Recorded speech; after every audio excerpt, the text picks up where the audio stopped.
Welcome to Kenton's videos. Enjoy the video. You start by confirming you're in the right Snapchat account and that contact's permission is enabled.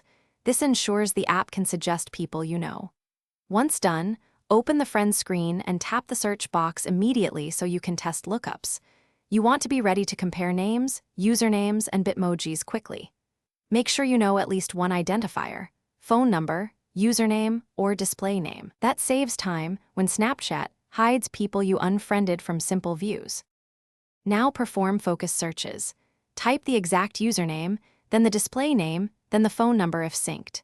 You're looking for profiles that show an Add Friend button or different visibility than a current friend, because that indicates you were removed or you removed them. Once a profile appears, tap it to inspect Snap Score or chat history.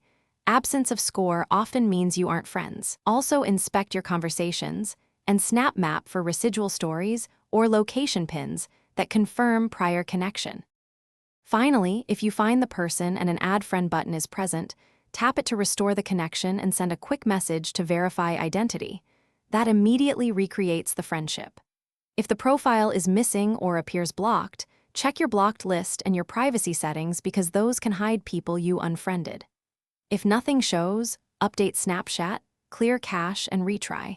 And if problems persist, contact Snapchat support with account details so they can investigate. This resolves most edge cases. Thanks for watching. Consider subscribing if we helped you.